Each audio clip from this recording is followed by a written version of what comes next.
Toastmaster Carl, please have the stage. And Toastmaster Carl will be evaluated by Toastmaster Echo. Okay? Toastmaster Carl, are you ready? Siap. Okay, let's go! Okay. Toastmaster Carl, leading with empathy. Thank you, Tom Miranda. Hello, everyone. Hello. Tonight, I'm speaking to you about leadership styles, and more specifically, my leadership style. A leadership style that I hadn't even recognized until recently because I don't consider myself a natural leader. However, I have realized that my strength, which I once thought was a weakness, is empathy.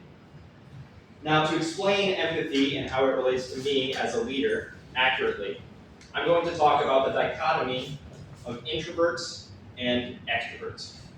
So please, raise your hand if you are an extrovert. Wow, see, this is exactly what I thought. Now, if you're an extrovert, do you consider yourself a natural leader? I believe we landed too. Do you consider yourself leaders? Okay. Now, the rest of you are introverts. Please raise your hand. See, introverts have trouble even raising their hand. Introverts, do you consider yourselves natural leaders? No. Exactly. So, all of this comes back to empathy. But first, a story. I was in high school with my friends on a night out. We were in a car. We had already eaten at McDonald's. I had a fish fillet sandwich, it was delicious. And we wanted to go to this cliff that overlooks the city. But the driver, named Ryan, didn't know where to go. So he asked, does anyone know which way the cliff is? This was before Google Maps, by the way. Two people spoke up. One of my friends, Pete, a natural introvert, spoke first. And he had trouble speaking, as many of you had trouble raising your hands even. He said, I think it's to the left, maybe? With a question mark. My other friend, Dan, a natural extrovert, spoke up loudly and confidently and said, no, it's to the right. Guess what? We went right. We tend to listen to those who speak confidently and authoritatively. Mostly extroverts. But guess what? What else? Dan was wrong. We went right and we wasted 20 minutes. Pete was right and he knew he was right. But he couldn't speak up because introverts have trouble doing so. As I said, I don't consider myself a natural leader. I am a deep, deep introvert. Some people think I'm an extrovert, but it's only because I've trained myself. I'm 37 years old. I believe introversion, and this is kind of my theory. I believe it goes along with social anxiety, insecurities, and fears. Because as introverts, we don't want to open ourselves up to judgment. Being a leader, getting in front of people, telling them what to do, is very vulnerable. You open yourselves up to scrutiny. Introverts, we don't want to do that. But we need each other. We have different sets of skills. We need to cherish each other. Introverts need to cherish extroverts, and vice versa. Because we have different skills. Neither is better or worse. Extroverts, only two of you. I admire your skills in speaking confidently and telling people what to do naturally. Introverts, we appreciate that. We're more comfortable with that. We don't want to be the ones making the decisions, so we take comfort in the extroverts. But the problem is, the extroverts are not always right. Like my friend Dan, he was wrong. My sister is such an extrovert, and she's wrong. She just says whatever comes to her mind, and she's wrong so often. How many times have you been part of a team in a work setting or otherwise? And the leader is an extrovert. And they're leading us, and it's valuable, we need it. But they're wrong. And as introverts, we're sitting there and we're thinking, I could do that better. But we don't. Because it's not natural for us. Now, to tie this all back to empathy. Introverts and extroverts have different types of empathy. Extroverts are kind of like cheerleaders. They see the introverts and they see the surface.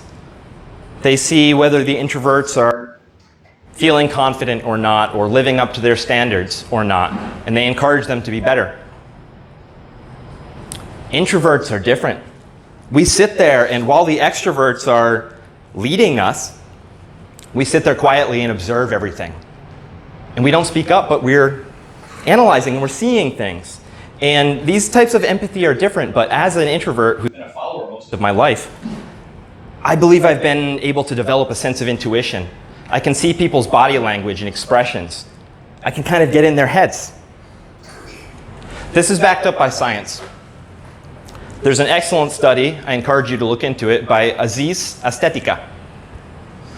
He mapped brains as a neurologist and a psychologist, and he found in leadership settings that different parts of the brain lit up for introverts and extroverts. Extroverts, their brains lit up immediately. They get a lot of dopamine from leading. Introverts, on the other hand, their brains were slow to light up. But once given a chance, they were very effective. And this is what I urge to all of you. My extroverts, as I said, at risk of repeating myself, I cherish you all. I do. Thank you for leading me, and continue doing so. However, pay more attention to the introverts. They have trouble speaking up, but they're right. A lot, often. So ask them, and encourage them to speak up, to be leaders. And introverts, my buddies, that voice inside your head, it says you want to be a leader. It says you know the right answer. Listen to it. Speak up. I'm trying to do so after 37 years of being a follower. That's why I'm here. I want to be a leader. And I think many of you do too. Actually, that's one of the reasons I cherish Toastmasters so much. Sorry. I do, because I think we're all here for the same reason. We want to build our social skills. We want to get better. And speaking is naturally a leadership thing. So, as a leader, as a growing leader, my strength is empathy. Thank you.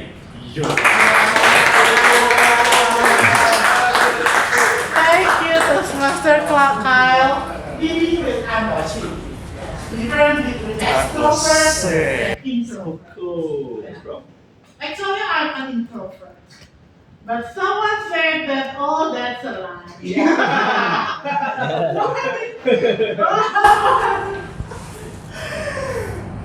Now, thank you for sharing that leading with empathy about how introverts can lead and how to conquer that, right?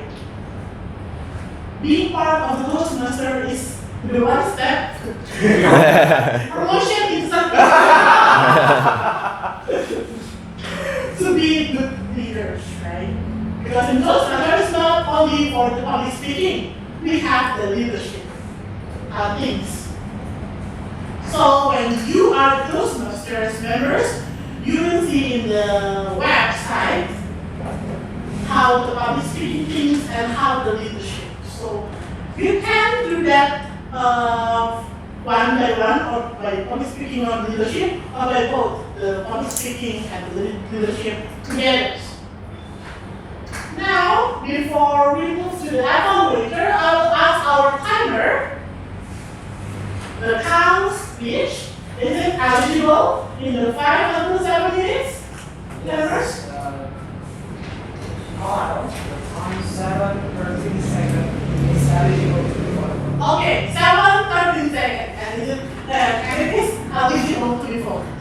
So everyone, in the end of the session, we have the ballot counter. That role is to count the votes. So for the previous speakers, the evaluators, the roll takers, and the total of the speakers, we will have the most favorite from each category. So your vote matters. Campaign. Next, I will call the evaluators that is Toastmaster Echo to our little journey. Toastmaster Echo will have the stage.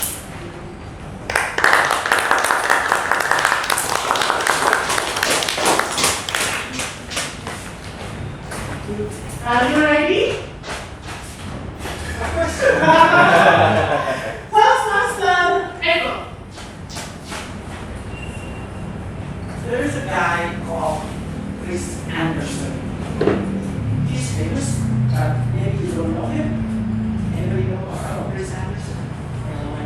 Okay. Chris Anderson is very famous because he is the head of a public speaking organization. The organization is TED. Mm. He's the head of the TED. And he gives lots of lessons about public speaking in his official book. So many lessons that I remember some, but one lesson that I remember is that he said, public speaking is about giving. You give idea, you give opinion, you give knowledge. That is public speaking. So public speaking is giving. If your public speaking is taking, you're not a public speaker, you are an insurance agent. Okay. Your speech just now, you are giving us idea. You are giving us story about introvert and extrovert.